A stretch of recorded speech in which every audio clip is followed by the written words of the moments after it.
আসসালামু আলাইকুম বন্ধুরা, সবাই কেমন আছেন? আশা করি ভালো আছেন। আলহামদুলিল্লাহ, আমিও ভালো আছি। আজকে তৈরি করছি প্যানকেক।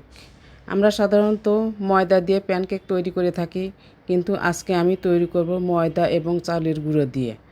ময়দা এবং চালের গুঁড়ো দিয়ে যে প্যানকেকটা তৈরি হয়, এই প্যানকেকটা শুধু ময়দার চেয়ে অত্যন্ত সুস্বাদু হয়।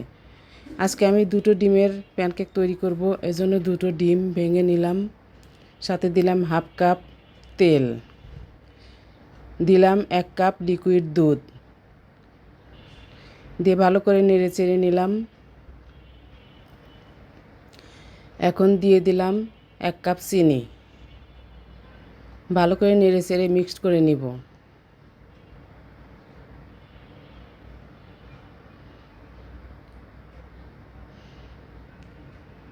এখন দিয়ে দিচ্ছি শুকনো উপকরণগুলো: 1 কাপ চালের গুঁড়া, 1 কাপ ময়দা, 1 চা চামচ বেকিং পাউডার, সামান্য একটু লবণ দিয়ে চেলে নিচ্ছি।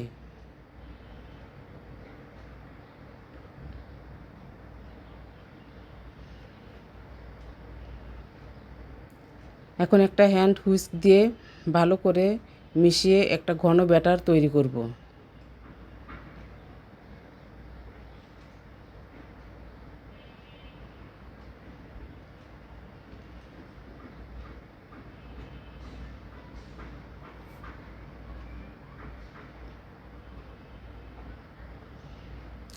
ব্যাটারটা ঠিক এই যে এরকম ঘন হবে। এখন আমি ভাজতে যাচ্ছি। চুলায় একটা ফ্রাই প্যান দিয়েছি।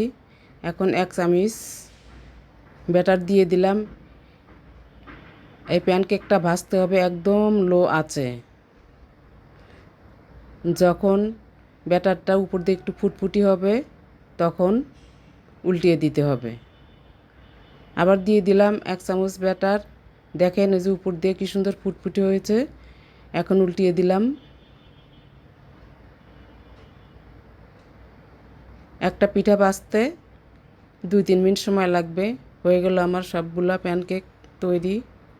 বন্ধুরা, আমার এই রেসিপি যদি ভালো লাগে, লাইক দিবেন, কমেন্ট করবেন, শেয়ার করে পাশে থাকবেন। আল্লাহ হাফেজ।